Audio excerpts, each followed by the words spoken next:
Hey everybody, JTISREBORN here, and welcome to another edition of my Batman the Animated Series reviews. This time we're going to be taking a look at episode number 53, Paging the Crime Doctor.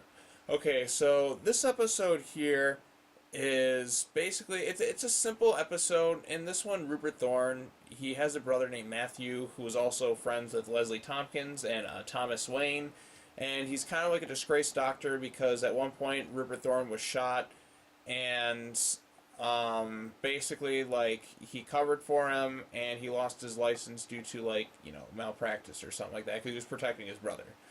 So, anyways, he's just operating as, like, the crime doctor. Thorne's like, I can get you anything you want, money, all this other stuff, and he's just like, I just want to be, like, a real, like, doctor. I don't want to have any of this crap here.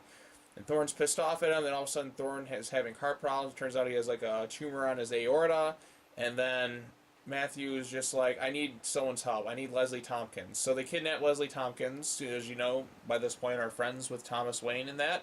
So, tries to operate on Thorne. Bruce Wayne finds that Leslie's been kidnapped, tries to find her, and then all of a sudden, he gets,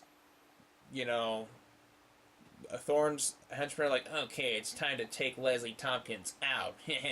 Not that as obnoxious or entertaining, but they, in essence, tried to do just that. And then Thorne, Matthew Thorne, chooses a side, and then he joins up with Batman and that.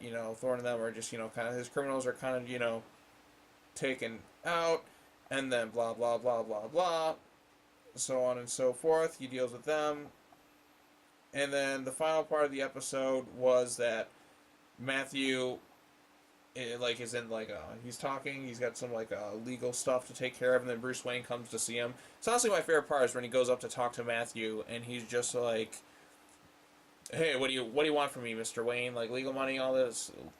I knew there was a catch. I know I'm going to be bought again or something like that. And Bruce is like, no, there's only something that you can give me. I want to learn about my father. And then, Matthew kind of smiles like, okay, I'll tell you about him. And then they start conversing as the episode comes to an end.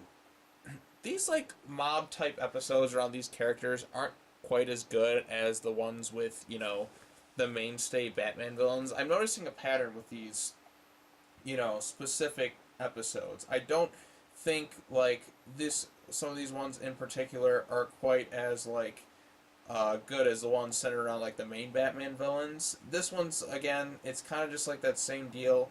A lot of these, mob boss episodes. I think too, but then again, there's been some that I've liked. Like, Robin's Reckoning, there are no, the only big villain in there is, Tony Zuko.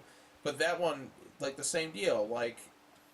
That's one where I'm like, okay, that doesn't have any major villains, but I still really love the episode. Beware the Grey Ghost is another one. I really love that episode, even though it doesn't necessarily have one of the major villains in it throughout the show. Trying to think of Prophecy of Doom. I like that one a lot more too, with Nostromo. That one's funny as hell. Again, it doesn't have to have the biggest villains going on, but I still really enjoyed it. But this is one of those same deals where I'm just like, you know what? Again, some of these mob type episodes, I mean, they're fine episodes. It's just I prefer the ones with the more well-established Batman villains or a more interesting story. But this one, it doesn't quite live up to the higher standards of some of the other Batman episodes. It's better than the last one I watched, which was Mudslide. But again, I think this little stretch here isn't peak quality Batman the Animated Series. So that's all I really have to say about this one. I think it's fine. I think it's alright, just a decent episode right here. But, the best stuff is, with Bruce, talking with Matthew at the end of the episode. But other than that, I don't see, a real reason to go back and, watch this one. This is not one I'm, going to go back and, rewatch over and over again. But as an episode, I think it did its job, and it was pretty fine. So, anyways, that's all I really have to say about this one. Go ahead and leave a comment below. We can talk about other things in the episode. Let me know what you thought of it. And, yeah, what are some of your favorite, little episodes without, any of the main rogues gallery? Because I don't consider, Rupert Thorne or, some of these crime bosses, Batman's main rogues. Something like Clayface, Poison Ivy, Two-Face, Joker, Riddler, Penguin, that type. So, yep. That's all I gotta say. Thank you all for watching this. Have a nice day, and I'll talk to you all later. Okay, bye-bye.